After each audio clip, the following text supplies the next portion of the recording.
E foi sugerido na reunião passada que nós fizéssemos uma reunião com os advogados que assessoram os sindicatos para que mostrássemos a todos a importância do trabalho integrado, né? E não somente a preocupação com esse trabalho integrado de todos os sindicatos, com as questões ligadas à legislação educacional, mas também que essas preocupações elas visem basicamente a gente trabalhar com o ponto de vista com o FENEM em relação aos problemas abordados. Porque vocês sabem que as decisões que surgem nas primeiras instâncias, elas afetam todo esse relacionamento futuro das ações que são depois propostas aqui pela Confenem. Então eu gostaria de convidar já para fazer parte aqui da mesa comigo o doutor Ricardo Adolfo Borges Albuquerque, que ele é o nosso advogado aqui da Confenem, responsável pelos ADINs, né, da Confenem. E gostaria de convidar também o doutor Ricardo Furtado, que compõe a diretoria da Confenem, para encerrar nossa tarde de trabalho. Para falar sobre contrato, planilha e preço de unidades. Responsabilidade. Doutor Ricardo Furtado. Bem, vamos para mim falar sobre contrato e planilha de custo. E parei para ver como é que eu ia falar sobre o tema. Falar sobre o contrato, falar sobre o que pode e o que não pode, cláusulas contratuais, falar sobre a planilha de custos, sem ter o conhecimento contábil, financeiro da instituição e aquilo que poderia refletir na fixação dos seus valores, também poderia ser um caminho bastante perigoso, mesmo numa mesa em que nós estamos com advogados, com poucos administradores. Então eu busquei uma abordagem com base na Lei 9.870, buscando dizer que ninguém está no mercado contratando sem planejar. Ninguém vai para o mercado oferecer qualquer prestação de serviço sem ter planejamentos. E aí eu busquei, na 9.870, o artigo 1º, o valor das anuidades ou das semestralidades escolares de ensino pré-escolar, fundamental médio, será contratado nos termos desta lei. Então, efetivamente, a gente tem que ter consciência de que a contratação ela deve se dar especialmente por escrito. A contratação tácita hoje eu acho bastante perigosa, uma vez que hoje a gente enfrenta aí a concepção de que temos uma relação de consumo, entre aspas. Então, nós teremos que provar o contrário àquilo que estaria sendo afirmado para a gente, que nós não fizemos. Ou até mesmo dizer que uma propaganda nossa informava daquela forma, informava daquele sentido que foi colocado, e a gente tem que provar o contrário. Então, a gente tem que ter em mente que o contrato ele tem que ser escrito. Mas antes de contratarmos, nós temos que pensar nos planejamentos. E aí, nós temos que pensar nos planejamentos diante da instituição que se coloca no mercado. No parágrafo 3º do artigo 1º, nos mostra dois tipos de planejamento. Poderá ser acrescido do valor anual de que trata o parágrafo 1º, montante proporcional à variação dos custos de pessoal e custeio. Aí está proposto o planejamento financeiro. Comprovado mediante planilha de custo, mesmo quando esta variação resulte da introdução de aprimoramento didático-pedagógico. E aí a gente verifica planejamento pedagógico. Então, certamente, toda escola, seja do nível em que ela estiver prestando um serviço implementado, ela tem que estar de forma planejada financeiramente e pedagogicamente para a oferta dos seus serviços. Se ela não tiver planejada, ela certamente vai enfrentar grandes dificuldades, não só na defesa dos seus direitos, como também para estabelecer os seus preços.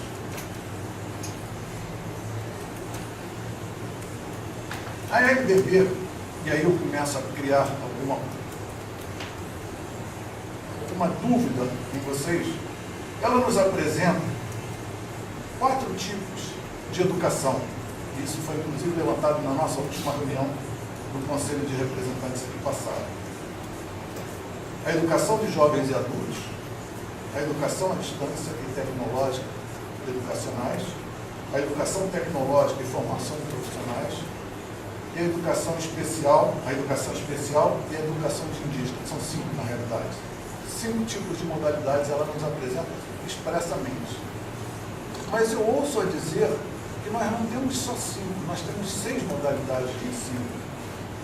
E acrescentaria a educação regular, que foi o que causou polêmica na última reunião, principalmente entre eu e Ana Gilda, nesta afirmação que eu fiz sobre a educação regular. A educação regular, ela pode ser compreendida como toda e qualquer educação prestada na forma da lei. Ou seja, eu sou autorizado à educação de jovens e adultos, eu sou autorizado à educação à distância, eu sou autorizado à educação tecnológica, eu sou autorizado à educação indígena. Então, eu sou uma educação regular, que eu concordo. Mas quando eu penso que eu tenho ensino da educação infantil ao ensino médio, e não está estabelecido aí, eu tenho ensino regular, na modalidade de ensino regular. E aí eu coloco para vocês o seguinte: a modalidade de educação regular ou ensino regular é aquela desenvolvida observando as séries anuais, os períodos semestrais, os ciclos com base na idade e na competência de progressão regular. Ou seja, eu tenho que estar obedecendo as séries regulares, os ciclos com base na idade, progressão na idade certa, nos currículos colocados pelo poder público e seus conteúdos, de modo a fazer uma formação básica do indivíduo. Quando eu penso na formação básica do indivíduo, eu estou pensando na modalidade de ensino regular. Ou seja, a classe comum, como a lei de diretrizes e bases nos coloca. Isso fica claro para mim quando eu leio o entendimento quando eu leio o artigo 58 da lei de diretrizes e bases. Entende-se por educação especial, para os efeitos dessa lei, a modalidade de educação escolar oferecida preferencialmente na rede regular de ensino. Ora, educação especial, rede regular, regulamentada pelo Estado, está correto. Para educandos com deficiência de transtornos globais e desenvolvimento e altas habilidades ou superdotação. E aí o parágrafo 2º nos diz o seguinte: o atendimento educacional será feito em classes, escolas ou serviços especializados. Estou tratando da educação especial, sempre que em função das condições específicas do aluno. Então eu tenho que observar a necessidade daquele aluno, ou é a necessidade que aquele aluno porta. Quando não for possível sua integração em classe comum. Ou seja, o ensino comum, o ensino regular, é aquele ministrado na rede regular comum, nas classes comuns, aberto a todos, onde eu tenho um currículo estabelecido a todos.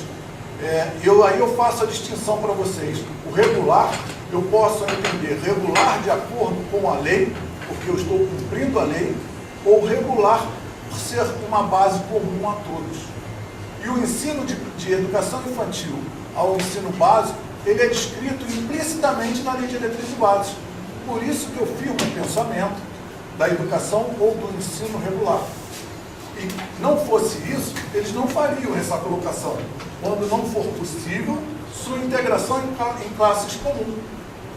Então, eles estão fazendo realmente essa diferenciação. Agora, por que nós não fazemos isso quando interpretamos a lei? O que eu quero dizer com isso? Que a escola, quando estiver para fixar seus preços ao final do ano, ela tem que prestar atenção no tipo de serviço que ela vai estabelecer. Se eu vou estabelecer um ensino regular, eu vou ter professores com a formação comum. Eu não vou ter necessidade de professores com formação de educação especial ou de alguma necessidade, ou para ministrar o ensino para alguma necessidade especial. Eu não vou ter a necessidade de ter materiais didáticos pedagógicos específicos. Eu não vou ter a necessidade de estabelecer currículos específicos para a educação para a educação regular. Eu não vou ter, eu simplesmente vou cumprir os conteúdos mínimos. Então, nesse momento, eu estou pensando qual é o tipo de serviço que eu quero prestar. Se eu quero prestar um ensino regular na forma da educação regular, ou seja, aquela de base comum a todos, eu tenho uma base para estabelecer a minha planilha de custo. E aí eu estou começando a olhar para a minha planilha de custo numa maneira de eu tenho que formar o meu preço como. E como o professor lá do Piauí disse numa colocação que ele fez, hoje a gente enfrenta através do Ministério Público algumas colocações de que a gente tem que estar rateando um preço da educação especial com todos na planilha de custo. Isso, para mim, inviabiliza a escola. E a escola deve se posicionar de uma forma veemente contra essa afirmação. Porque no momento em que eu tenho que prever, no meu planejamento de atividade, todas as necessidades especiais, que eu acho que é algo em torno de 300 necessidades, aí, se eu não me engano, especiais, como a minha planilha vai estar ou vai se colocar. Certamente eu não estou falando, eu não estou aqui colocando contra o atendimento à necessidade especial.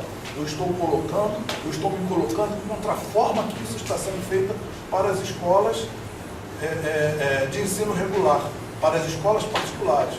Porque simplesmente a afirmação de que eu tenho que ratear os custos do ensino especial com todos, eu vou estar jogando meus preços lá para cima. Então a primeira coisa que eu tenho que ter bem claro nos meus documentos, quando eu sou autorizado para o ensino regular, para a classe comum, para ministrar o conteúdo comum, para a idade própria, para estabelecer a progressão de forma correta, como está nos conteúdos comuns. Então eu não tenho que ter outra mão de obra a não ser aquela que eu tenho. Se eu pensar de forma diferente, eu tenho que estar pensando em outra estrutura. Tem que ter isso no meu planejamento descrito de forma clara, para que eu possa enfrentar afirmações diferentes. Vou olhar para a minha autorização, vou olhar para aquilo que foi me exigido, vou olhar para aquilo que é descrito no momento da minha autorização, para que eu possa, no meu planejamento, colocar na minha planilha de custo. E aí eu passo a tecer alguns comentários sobre o planejamento financeiro. Nós temos aí várias vertentes para estar olhando para o planejamento financeiro. A primeira delas que eu chamo a atenção é: qual é a natureza jurídica da minha escola? Eu sou com fins lucrativos, filantrópico ou sem fins lucrativos? Se eu estiver olhando para uma instituição sem fins lucrativos, eu estou falando somente de imunidades de impostos. Se eu estiver falando numa instituição filantrópica, eu estou falando numa imunidade de impostos e de contribuições. Se eu estiver falando nas instituições com fins de lucro, eu estou falando em todos os tributos. E assim, quando eu estou falando nas instituições com fins de lucro, eu estou, nesse momento da minha fixação de preços, pensando qual é o regime tributário que eu estarei me adequando para o ano seguinte. Eu não sou obrigado, enquanto empresa, nascer microempresa, ou nascer uma empresa de pequeno porte, ou nascer numa empresa comum no lucro presumido ou no lucro real e morrer desta forma. Não, eu não sou obrigado a permanecer de ano a ano no mesmo regime tributário que eu me coloco no ano anterior. Então, nesse momento, eu tenho que estar com os contadores, com os financistas, verificando qual é a melhor opção enquanto instituição com fins lucrativos do meu regime tributário. Isso vai me direcionar aos impostos, ou aos tributos, melhor dizendo, que estarão inclusos na minha planilha de custo. Certamente, se eu estiver no Simples, eu vou ter lá um conjunto de 8 tributos dentro de uma única contribuição, variando aí em torno de 12%. Se eu estiver no lucro presumido, eu vou estar algo em torno de 15% sobre uma base de 32%. Se eu estiver no lucro real, eu posso estar falando em até não pagar tributo algum, ou melhor, imposto algum. Por quê? Porque se eu estiver amargando prejuízo, como é que eu vou pagar imposto de renda? Também tenho que estar pensando da seguinte forma: quando eu me colocar numa dessas situações de regime tributário, eu vou ter a incidência ou não do meu ISS. E aí, na incidência ou não do meu ISS, eu posso estar tratando também, no Rio de Janeiro, por exemplo, você tem convênios para aqueles que não estão no Simples, com trocas de bolsas de estudo. E aí eu posso estar tratando de um planejamento tributário que vai certamente diferenciar o meu preço do mercado. Mas isso, muitas das vezes, não só os advogados, como os administradores não se percebem. Os administradores e os advogados, eles não se percebem disso e simplesmente adotam uma prática que, na minha visão, hoje é muito prejudicial à escola. Ou é o percentual de aumento que eu posso ter para o ano seguinte. E aí a gente vê, como nós vimos na última reunião, pessoas declarando que os aumentos das escolas vão ficar em torno de 15%, aumentos em torno de 17%, padronizando aquilo que não deveria estar padronizado, jogando todo mundo na mesma trincheira e colocando todo mundo com o mesmo preço, e as pessoas não sabendo diferenciar qual é o tipo de serviço que ela está levando, porque ela deixou de planejar o tipo de prestação de serviço lá no planejamento pedagógico, e ela desse lado de um preço igual a qualquer outra escola no mercado, no mercado em comum. E aí eu costumo até dizer, no Rio de Janeiro, a gente tem escolas que têm anuidades de 50 a 60 mil reais, com parcelas de mensalidade, com parcelas de anuidade de 5 mil, 4 mil reais. E existe clientela para isso. Agora, por que no momento em que nós vamos estar tratando de preço, nós temos que estar jogando todo mundo na mesma trincheira? Nós temos que levar os gestores de escolas a pensarem em planejar a instituição, tanto financeiramente, tanto nos serviços, como num planejamento tributário específico. Nesse caminho, isso é feito. Esse caminho, ele não começa em setembro. Aí todo mundo vai querer se movimentar para fixar preço, para concorrer com o vizinho até novembro. Esse planejamento ele já tem base para se estabelecer no curso do ano, porque eu já tenho o ano anterior com condições de me dar subsídio de eu estar planejando o ano seguinte.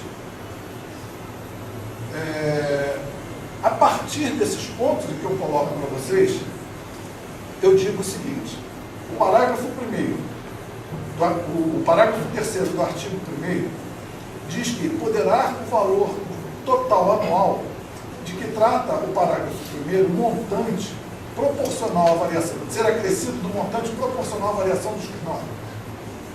Parágrafo 1º, o valor total anual de que trata o parágrafo 1º, montante proporcional à variação de custos a título de pessoal e de custeio, comprovado mediante planilha de custos, mesmo quando esta variação resulte do aprimoramento pedagógico. E é uma outra coisa que a instituição tem que aprender a fazer. Como é que eu tenho que estar tratando o meu aprimoramento pedagógico? Isso tem que estar no meu planejamento e tem que estar de forma discriminada para que eu possa, no tribunal, na justiça, enfrentar isso, demonstrando a minha planilha e os meus planejamentos de forma clara. E a escola, por si só, ela não busca, em momento nenhum, o planejamento pedagógico. Como é que eu vou tratar da minha planilha com os planejamentos pedagógicos?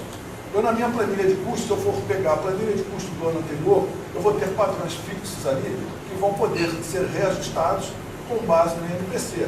A mão de obra de professores, auxiliares, aluguel, as taxas e preços públicos dos serviços públicos. Isso eu vou poder aplicar dentro da minha planilha. O INPC, o IGPM, o índice que eu tiver eleito lá, eu vou aplicar ali dentro. Mas na parte variável do meu planejamento, ninguém faz isso. Ninguém ousa a fazer do planejamento pedagógico as introduções nas planilhas de custos. Nesse sentido, eu digo para vocês o seguinte: a gente tem que estar planejando os aprimoramentos lá dentro. Agora, o que é o aprimoramento pedagógico? É construir novas salas? É ampliar a escola? Certamente, quando a gente fala em construção, ampliar, pintar, a gente está falando aí numa visão pública do direito público, a gente está falando aí de custeios, e não de investimentos e não de custeio. Então, certamente, o planejamento pedagógico ele não poderia estar levando em consideração investimentos nas suas planilhas. Mas eu digo para vocês que a gente tem até feito isso e aonde a gente tem sido questionado tem passado, porque na realidade esses investimentos eles mostram uma maior efetividade na educação na escola, onde eu tenho uma ampliação do laboratório, onde eu tenho salas com ar-condicionado, onde eu tenho salas bem arejadas, bem iluminadas. Certamente eu consigo fazer isso e eu tenho conseguido provar isso através das informações quando são solicitadas aos nossos clientes. Já o aprimoramento pedagógico, na sua essência, eu digo o seguinte: nós teríamos ali talvez as compras, ou a modernidade, com os data shows, com equipamentos eletrônicos de lousa, com treinamentos de professores, concurso para professores. Aí eu estou falando efetivamente no aprimoramento pedagógico. Ou até mesmo se eu ano passado não estava executando a educação especial, há certos tipos de necessidades especiais, eu certamente no meu planejamento para o ano seguinte estou aprimorando o meu planejamento pedagógico e fazendo com que ali dentro passe a constar a mão de obra, passe a constar os equipamentos necessários para a necessidade que eu vou atender, passe a constar o tempo que eu vou ter para estabelecer os currículos mínimos com os portadores e com os pais. Então, ali eu estou falando do meu aprimoramento dentro da planilha de custos e olhando para as necessidades especiais. E faço a distinção. Nós não podemos perder de vista que o ensino regular não tem nada a ver com o ensino especial, a não ser que você entenda o regular como sendo uma coisa determinada por lei. Aí sim, eles são regulados por lei, eles são regulados. Agora, falando em classe comum, eu não tenho a classe comum como a classe especial. A classe comum é aquela que é em todo o país colocada de igual para todos. O especial não, eu tenho que ter currículos mínimos, ou melhor, currículos especiais postos para eles, com base nas necessidades deles, sob pena de, mais tarde, quando o pai sair da instituição, estar me requerendo alguma ação de perdas e danos, pois os conteúdos que nós propusemos nos currículos mínimos que estavam estabelecidos pelo Estado não foram assimilados pelos filhos. Ora, se eu corro esse risco, por que eu vou deixar de estabelecer os conteúdos mínimos especiais com os pais? Os pais têm que assinar aqueles currículos e dizer: eu tenho conhecimento que o meu filho só vai ter esse tipo de ensinamento e ele só vai sair com essas habilidades específicas. Isso tudo que eu estou colocando para vocês vem de encontro ao que as escolas hoje sofrem com a educação especial. E aí eu pergunto a vocês, uma colocação que eu inclusive fiz ao Ricardo em uma parte: a que serve a educação propriamente dita? Muitos de nós, os tribunais entendem dessa forma. O ensino, eles entendem a educação como um ensino, como um adestramento. E, na realidade, o ensino, ou a educação, não é um ensino, não é um adestramento. A educação, ela vem para formar a personalidade e o psíquico do ser humano. A educação escolar, ela vem em complemento à educação familiar. Certamente, na escola, são passados valores morais, valores espirituais, com a conduta dos professores, com o relacionamento social dentro da escola. Então, nós não podemos dizer que a escola trata somente de ensino. E aí vai uma outra afirmação que eu fiz. Nós não compramos o ensino, nós estamos tratando da formação de um ser humano. Então, eu não posso afirmar que eu estou ali vendendo o ensino, ou estou colocando preço na educação. A lei diz, a 9.870, valores educacionais, ela não diz de preço. Preço eu coloco em coisas. Eu coloco aqui nesse prato de salgadinhos. Eu tenho um custo aqui, um preço estabelecido para esse prato chegar na minha mesa.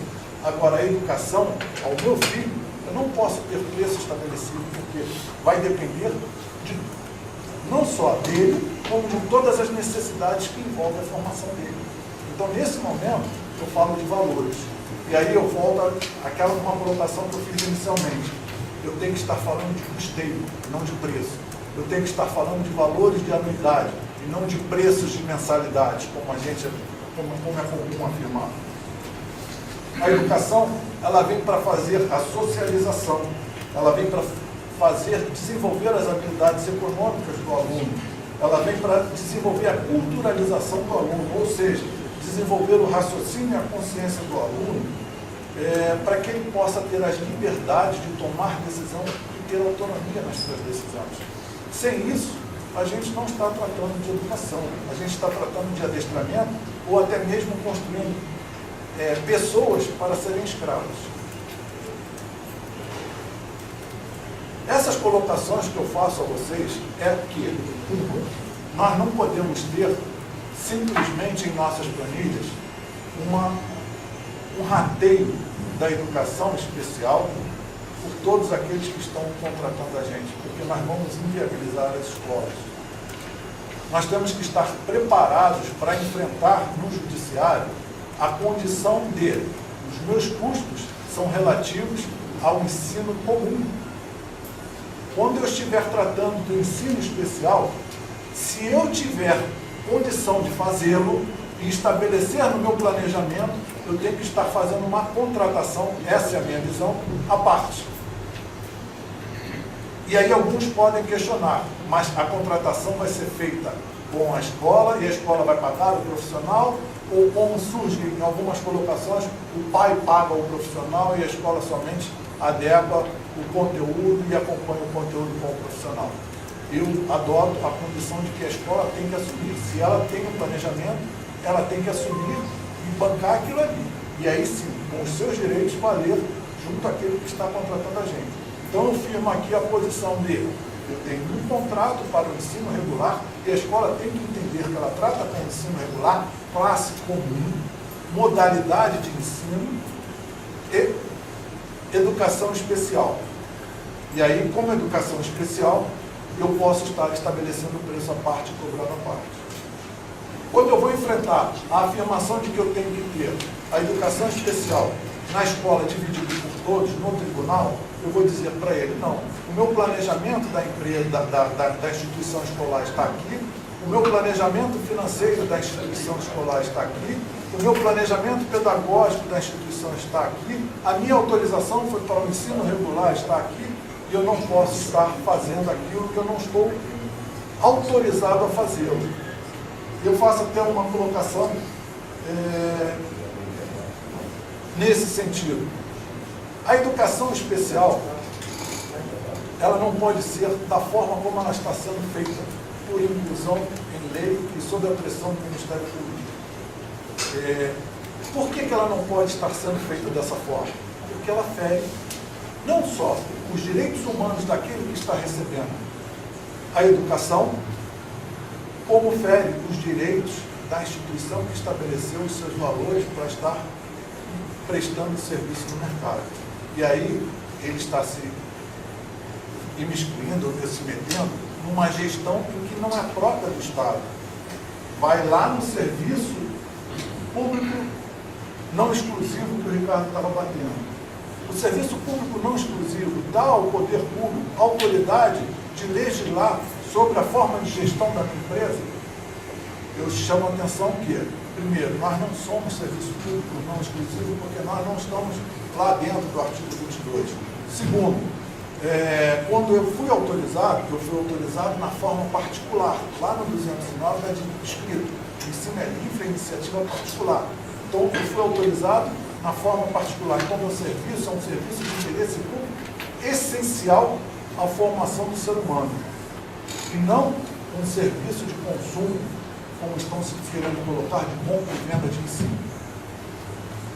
Bem, feitas essas colocações, eu diria o seguinte: nós temos que estar fixando 45 dias antes de cada início de período letivo os nossos custos.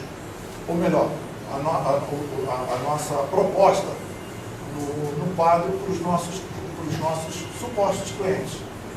E estabelecendo para aqueles que já estão matriculados lá a condição da matrícula para o ano que vem. Certamente, quando eu estou falando nesses planejamentos, eu tenho que deixar isso de forma clara para ele, porque eu tenho que levar minha proposta pedagógica, minha proposta financeira de forma clara para eles. E aí eu estou estabelecendo os valores de custeio dos meus serviços. Então eu tenho que estar com eles fixados 45 dias antes das matrículas para que todos tenham ciência.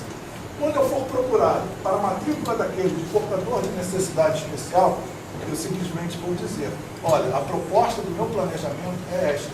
Eu não estou autorizado a prestar este serviço especial. A lei, quando faz isso, fere ao direito do seu filho. Porque quando o seu filho vai ao hospital e ele tem um problema de coração, ele não vai consultar um ortopedista. Ele vai consultar um cardiologista. Quando o seu filho quebra a perna, ele, quando chega no hospital, ele não vai consultar um urologista. Ele vai consultar um ortopedista. Então, eu, como escola regular de ensino comum, eu não tenho a capacidade de estar ministrando o ensino especial do senhor. Então, eu vejo aí que eu estou ferindo o direito do seu filho, porque eu não estou desenvolvendo as habilidades sociais, econômicas e culturais que eu deveria desenvolver para ele. Ah, mas o meu filho não tem capacidade de discernir nada, então ele nunca vai poder trabalhar. Capacidade econômica. Tá bom, ele nunca vai poder trabalhar, compreendo isso, mas ele pode estar se socializando e tendo, pelo menos, a visão da culturalização. Ou seja, eu quero ir ao banheiro, eu vou sozinho. Tomei a decisão de ir ao banheiro, eu vou sozinho, e lá no banheiro eu faço as minhas necessidades, as minhas intimidades, eu, com a minha liberdade e autonomia de decisão, sem ter ninguém para estar fazendo alguma coisa para mim. Então, essas colocações têm que ser feitas para o pai na hora que se procura para fazer a matrícula do ensino especial lá dentro. Nesse sentido, a gente ainda enfrenta alguns questionamentos.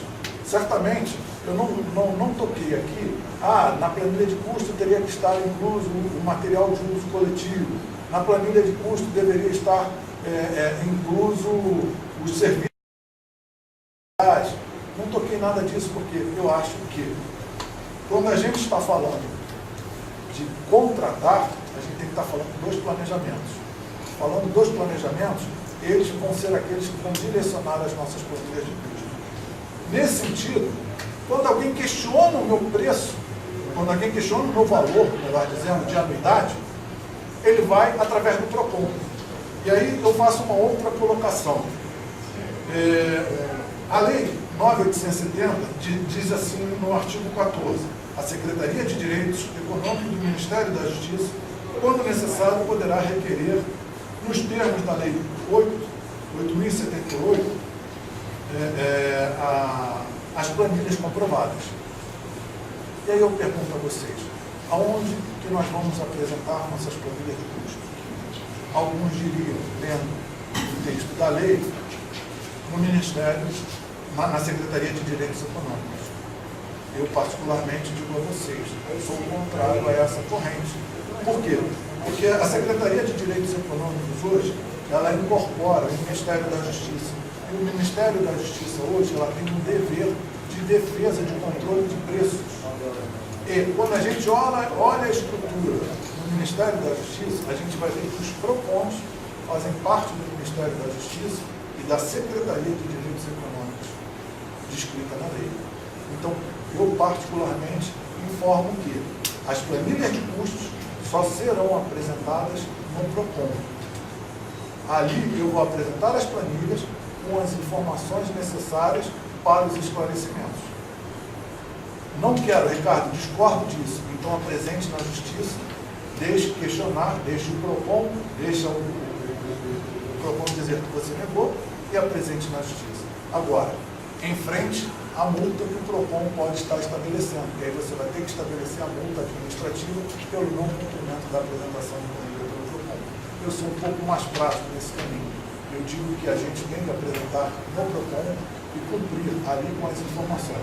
Se ele for para a Justiça depois, ele vai à Justiça e eu vou dar tantos quantos argumentos necessários para demonstrar que a minha planilha estava prevista para aquele tipo de serviço na forma dos planejamentos postos. Mas no momento que vai apresentar um PROCON, não vai estar dando aquela relação de consumo que nas questões que colocasse antes tu quer evitar, no momento que tu apresenta. A estratégia que eu faço do PROCON é simplesmente de evitar a multa administrativa. Porque hoje a corrente majoritária é de que a gente é consumo. Até 1990, nós tínhamos o entendimento de que a educação era um serviço social contratado entre civis. A partir de 1990, com o Código de Defesa do Consumidor, começou uma discussão se era uma relação civil ou se era uma relação de consumo.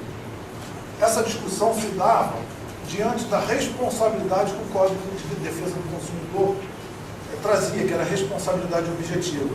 Ou seja, tudo que acontece dentro da escola é responsável a escola e acabou. Só que essa discussão acabou arrefecendo, acabou em 2012 com o Código Civil, que o Código Civil trouxe a responsabilidade objetiva também.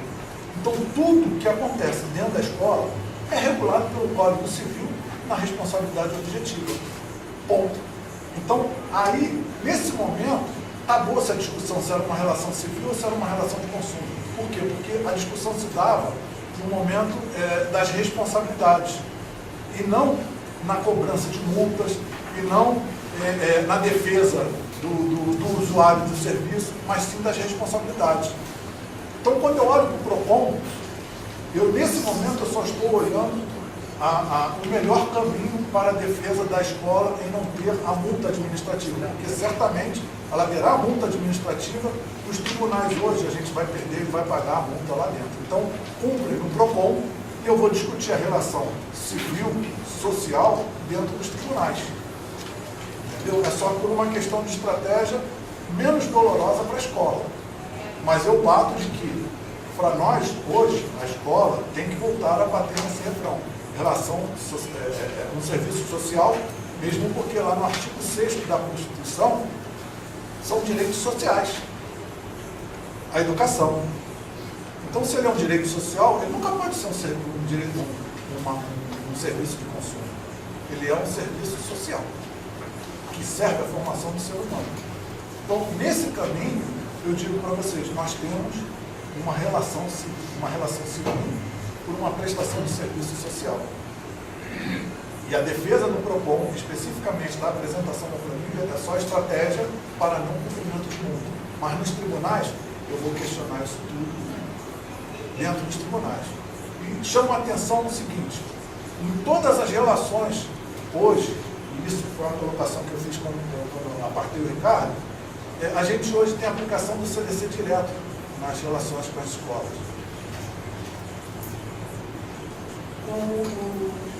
O CDC, alguns interpretam, e eu interpreto como uma norma geral do consumo, e não como uma norma geral que vem regular todas as ações em sociedade, porque ali você está falando não só de consumo, mas das relações sociais também. Eu interpreto o CDC como uma norma geral do consumo. Se eu não tenho um serviço de consumo, se eu tenho um serviço social, eu não posso ter ele aplicado diretamente nas nossas relações.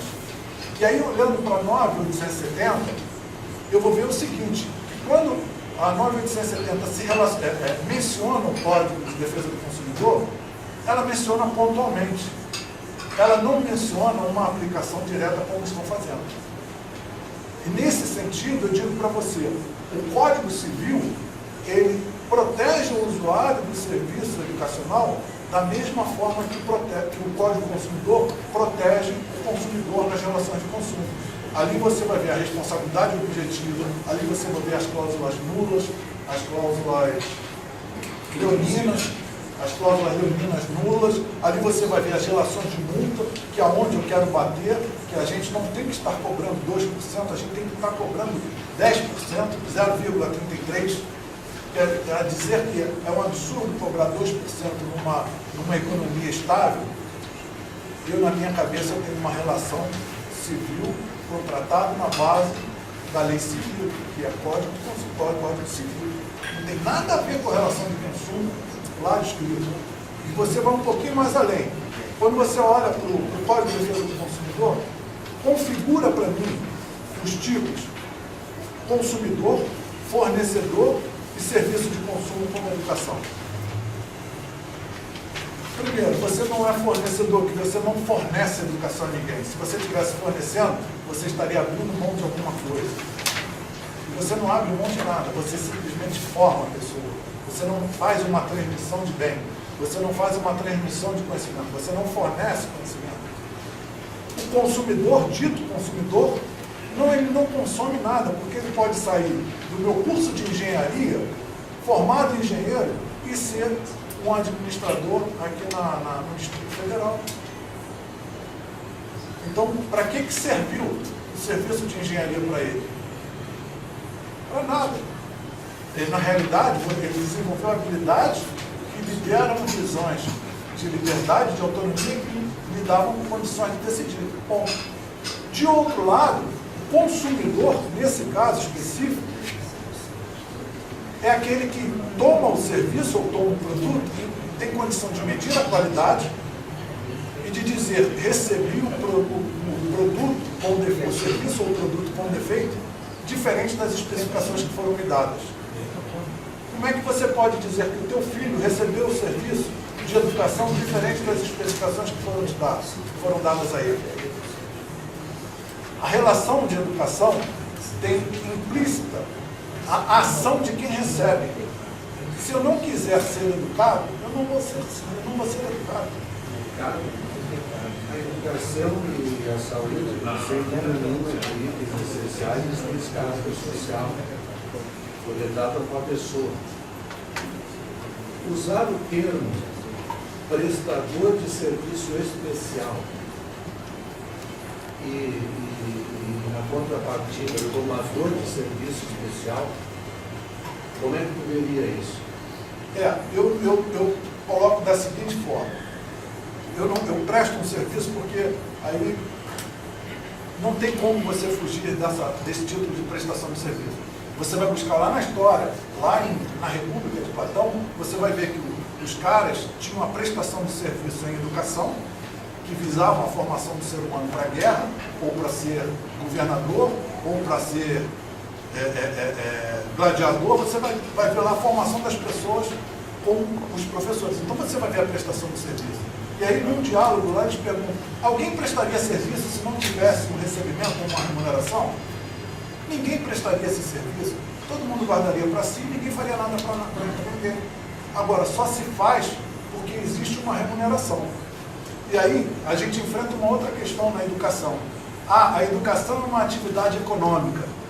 Tá, concordo, é uma atividade econômica porque eu tenho uma, entre aspas, remuneração.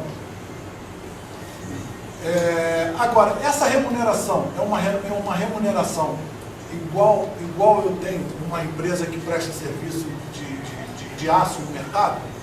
É uma remuneração igual tem um prestador de serviço de táxi? Não é, porque ela vem para o cumprimento do social. Então, o próprio STF faz uma diferenciação da atividade econômica estrito sensu para a atividade econômica lato sensu, ou ampla. Então, eu tenho uma atividade econômica ampla, porque no mundo de hoje, eu tenho que ter um custeio do meu serviço. Mas então poderíamos assim, tratar como uma prestação de serviço especial. Eu estou formando uma ideia de ter um contrato de custeio, que inclusive vai me dar um gancho para que eu não possa ter a tributação sobre esse contrato. É que a legislação, ela fala do ensino regular, do classe comum, ou da educação especial. Na educação especial, ela não estratifica o que é que você pode atender e deixar de atender. Uma vez que você pede autorização para a instituição oferecer educação especial, ela tem que estar adequada a responder qualquer situação que apareça. E hoje, quer dizer, esses custos e os profissionais implica para você conseguir essa autorização é alto. E uma outra coisa, a lei é clara que quem não tem essa autorização, ela não pode oferecer os Eu fiz essa colocação porque eu acho que as escolas elas não têm que estar rateando como o Ministério Público está colocando. Eu acho que isso é uma agressão ao direito da escola. E quando eu falei dos planejamentos do contrato e da forma de fixar inclusive custos, eu falei de instrumentos que vão nos dar direito de defesa e demonstrar como nós fomos autorizados. Quando você fala na autorização para a escola especial, você tem uma diferenciação da escola para o ensino regular. Então você tem como provar, através de argumentação e em juízo, de que você não está apto àquilo ali. Que você agride o direito daquele que está te contratando. Essa argumentação ela tem que ser a pedra angular da defesa da escola na investida do Ministério Público. Só um minutinho. Vamos lá, Ricardo. Doutora. Totalmente, estamos na Grande do Pará, já na discussão do jurídico, todo o Ministério Público tem relação à configuração fachada. Então, a gente tem uma sociedade grande que favorece para as necessidades populacionais sociais e os alunos que necessitam de um acompanhamento individualizado e recobrado à parte. Então, isso é uma tese, então, agora, até certo ponto, do meu ponto de vista, perigosa. Se a gente for levar a cabo também, estamos bem no sul da tendência da legislação, não só a direitos básicos, todos os decretos que são postos pela presidência falando da educação especial, a gente vê que a tendência é que ela seja preferencialmente na rede regular de ensino. Então, a própria posição traz isso, a MDB traz isso, preferencialmente na rede regular. Então, entra na sua tese, ensino regular. Mas não, então. Rede regular que cumpre lei. Não, preferencialmente na rede regular. Rede regular. Ou seja, especial ele cumpre lei, ele é regular. Toda a legislação, você vai ver os decretos, o pensamento. Sim, mas o que eu quero fixar com a senhora é que a educação especial. Eu acho perigoso. Eu acho perigosa essa utilização. Só quero colocar aqui um contraponto. Nós não estamos tratando da educação especial e nem a tendência, nem mundial, nem das convenções que nós temos signatárias mundiais, é tratar a educação especial como uma educação apartada, uma autorização própria. Ao contrário, a tendência mundial é que a educação especial seja a inclusão nas salas comuns. Essa é a tendência. Todos os documentos, inclusive, que são emendas constitucionais, tem valor da emenda constitucional, as convenções que a gente assinou internacionais. Então, quando a gente diz que eu não tenho autorização para fazer educação especial, isso é muito complicado. Porque, na verdade, não existe a figura nenhuma. Eu desconheço algum sistema de ensino, desconheço, e transito nos sistemas públicos de ensino, nos fóruns, nos conselhos estaduais e tudo, desconheço um sistema que tem uma autorização própria para a escola especial. O que nós temos, eu desconheço, pode ser. Mas a enorme maioria não tem, eu desconheço, pode ser. Não estou dizendo que não existe, eu desconheço. Por quê? O que é o atendimento educacional especializado hoje é o AEE. Inclusive a briga é outra. A briga foram das entidades especializadas para continuar sem escola.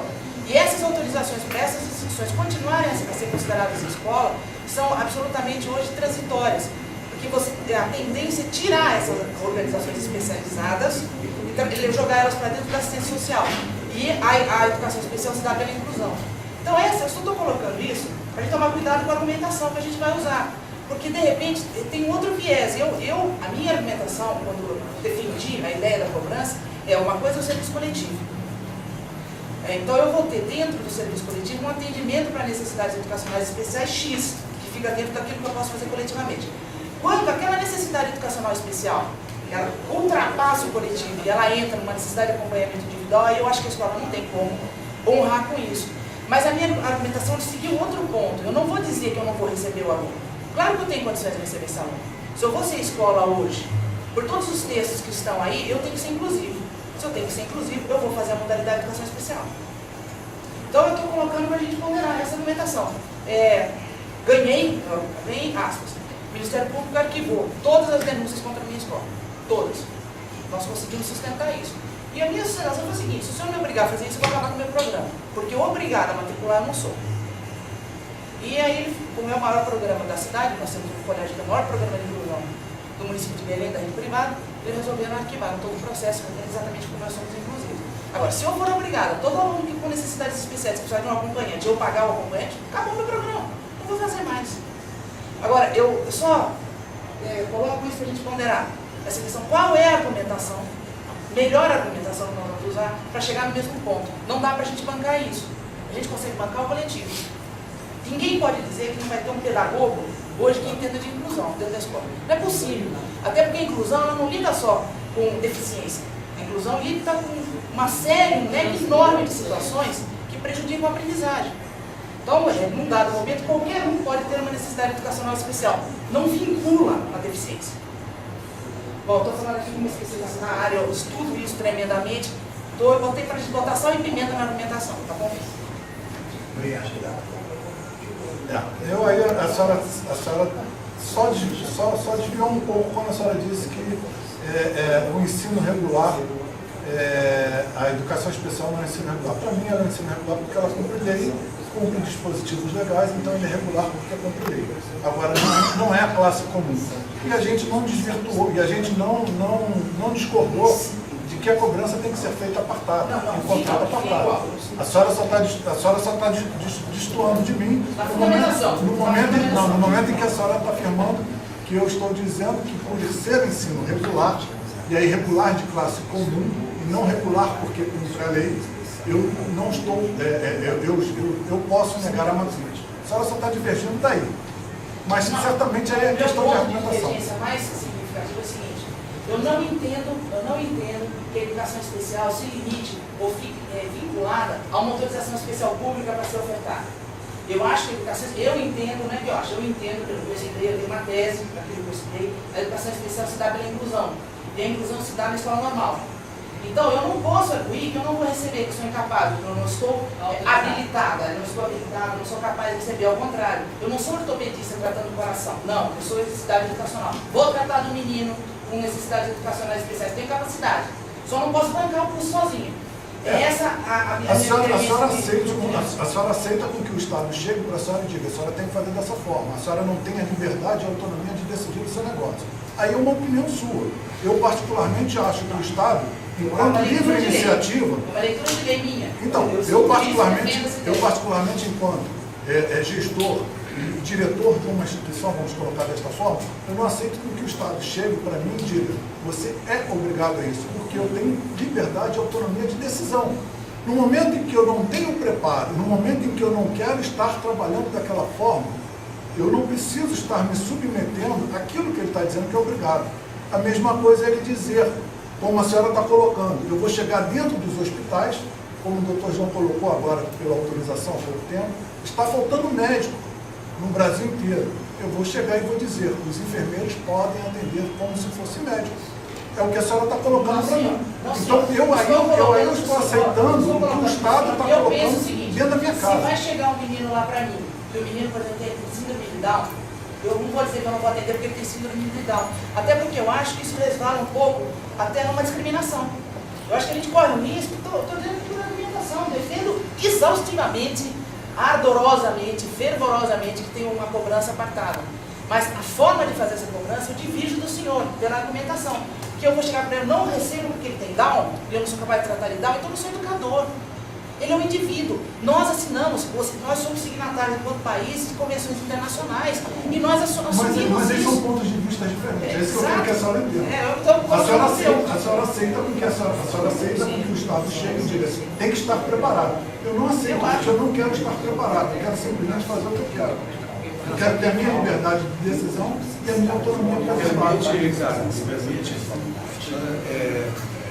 Eu tive um caso lá na escola que eu atuei, né, tinha até um marido que tinha um neto com síndrome de Down. Ele foi lá procurar e o que eu disse a ele é o seguinte, olha, se a escola se propuser a aceitar o menino, tudo bem, agora nós sabemos que ele vai requerer, né, alguns cuidados especiais. Nós sabemos, assim, que ele vai acompanhar a turma, principalmente nas séries iniciais, né, na educação que tem uma grande parcela lúdica. Ele vai acompanhar até um certo ponto. Né? E dali para frente nós temos que ter uma preocupação de ter profissionais que foram preparados para seguir a educação, sob pena de nós estarmos não fazendo uma inclusão, mas sim fazendo uma exclusão com o próprio menino de necessidades especiais, numa turma que, com o passar do tempo, a gente sabe, tem aí diversos projetos com relação a bullying, a muitos fatores que acabam discriminando aquela criança. Né? Quando ele chegou pela 6ª série, ele me procurou e disse, olha, eu vou tirar o meu neto porque o meu neto está sofrendo. Por mais que eu queira, por mais que a escola tenha boa vontade, ele está sofrendo, porque ele percebe que ele não consegue acompanhar as questões. Né? Então eu penso assim, na situação assim, de que tu promoves uma escola com um intuito, um objetivo, e tu tem professores preparados para aquela situação. Como é que tu vai viver com essas questões? Por exemplo, deficiências físicas. Deficiências físicas.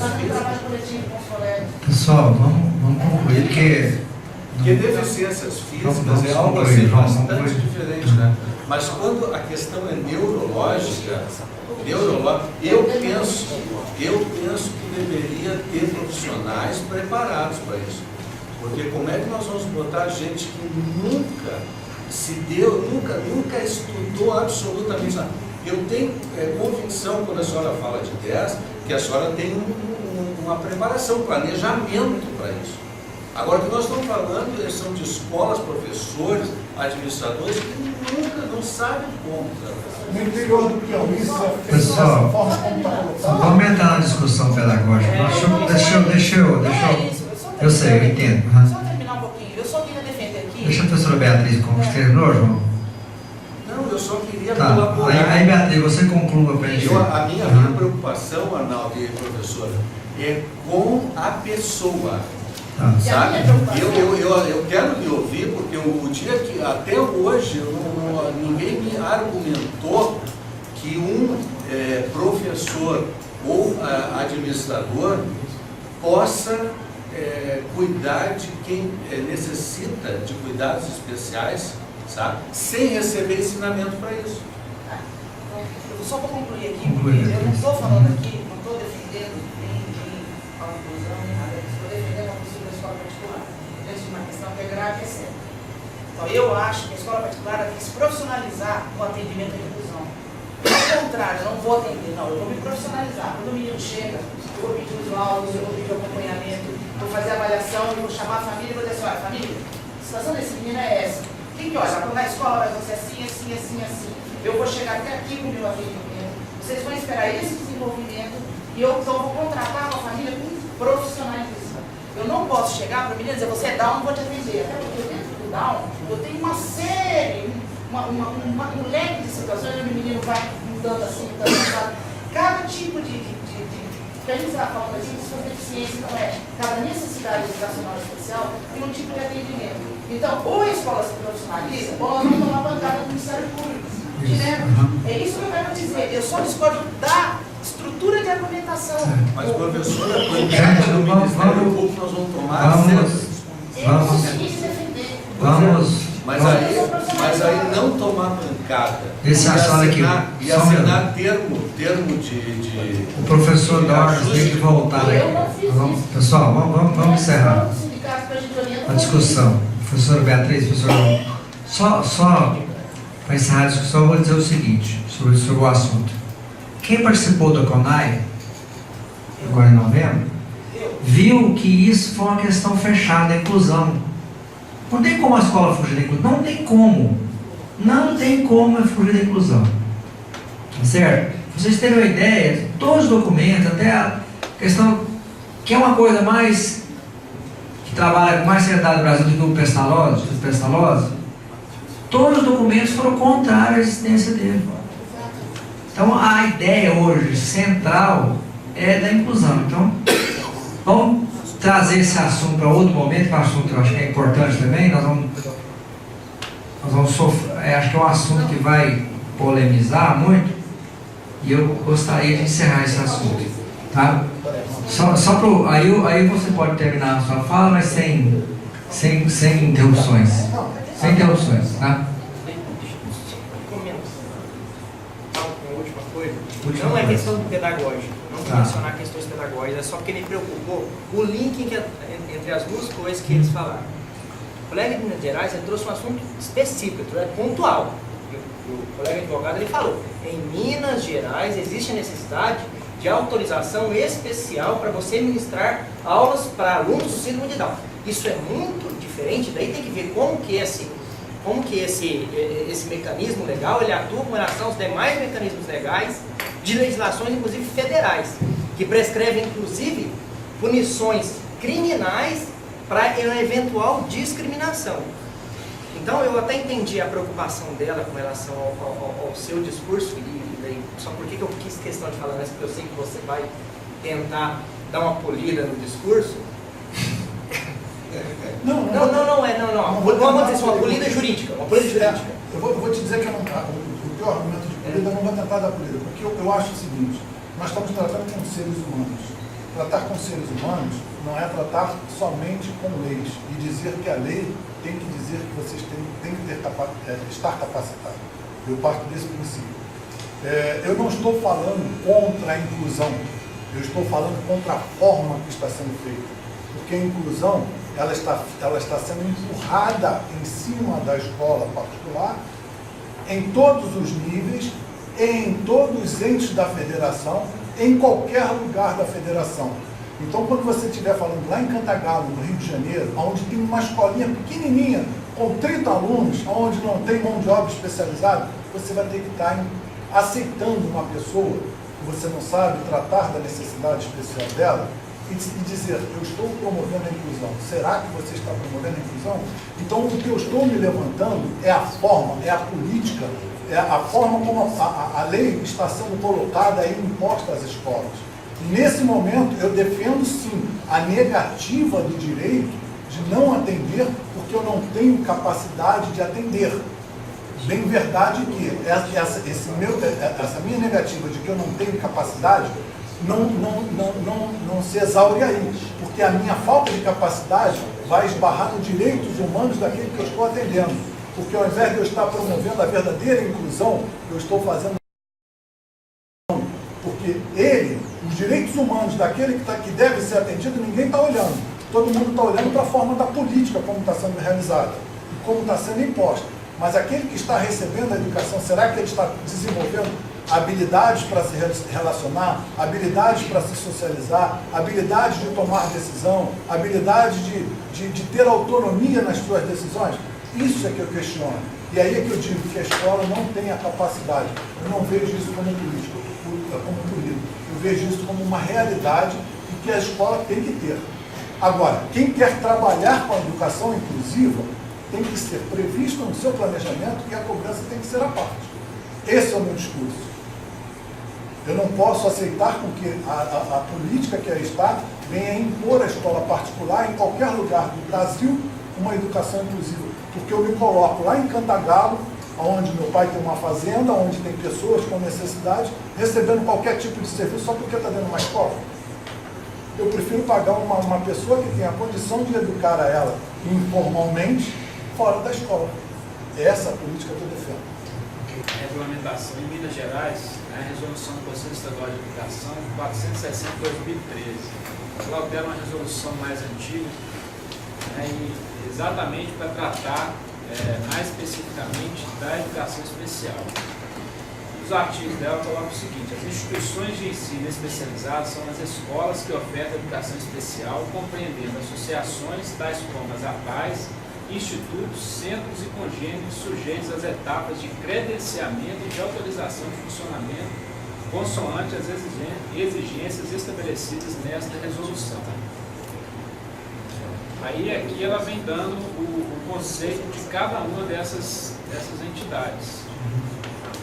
Isso aí a é resolução, se quiser depois você vai pedir, 460 de 2013. Como aqui é questão de jurídica, há algumas sentenças juntadas na pasta falando que não é discriminação recusar. Não é discriminação. Então está aqui. Juridicamente falando, já há sentença, já há uma correta opinião. Isso. Só citar, desculpa, sem querer abusar do tempo. Só citando um precedente muito interessante que eu estava comentando com o Diego aqui, que eu encontrei a respeito do custeio, que fazer simplesmente a divisão desse custo adicional com os demais alunos, e fazendo-se um paralelo com o direito tributário, tem-se que você não vai respeitar a capacidade contributiva, aí é um paralelo talvez até grosseiro com o direito tributário, não se respeita a capacidade contributiva do cidadão no aspecto em que eu, com menor capacidade financeira, sou obrigado a custear as despesas do filho de um colega aqui do lado, pelo simples e ele, com empresário, enfim, com toda uma condição de pagar aquele serviço especializado, eu vou me obrigar a pagar as despesas dele, já que cabe ao Estado, enfim. Pessoal, devido ao adiantado da hora, eu vou pedir para o Ricardo fazer suas considerações finais. A gente partir para o nosso intervalo, depois aparece o professor Douglas. Bem, na realidade, a planilha de custo do contrato, ela tem que estar sobre os nossos planejamentos. Planejamento da empresa, planejamento fiscal, planejamento financeiro e o planejamento da empresa, a forma de atuação da empresa. É isso que eu queria colocar. Muito obrigado. Um minuto, vai, professor Beatriz. De verdade. Só eu queria colocar aqui que eu acho que há necessidade da gente debater mais profundamente o conceito que vai ser discutido. Lá no sindicato no Pará, eu pessoalmente acompanho todas as escolas que têm problemas com o Ministério Público de Inclusão. A gente tem conseguido um resultado muito bom trabalhando nessa vertente que eu coloquei. Mas eu acho que a gente tem que discutir, marcar reuniões específicas para se debater isso, para que se firme uma posição e dê subsídio para os sindicatos orientarem suas escolas e como proceder. É isso que eu queria. Nós vamos colocar então na pauta da próxima reunião. A senhora já é convidada para participar. Agradeço. Mês de fevereiro. Obrigado.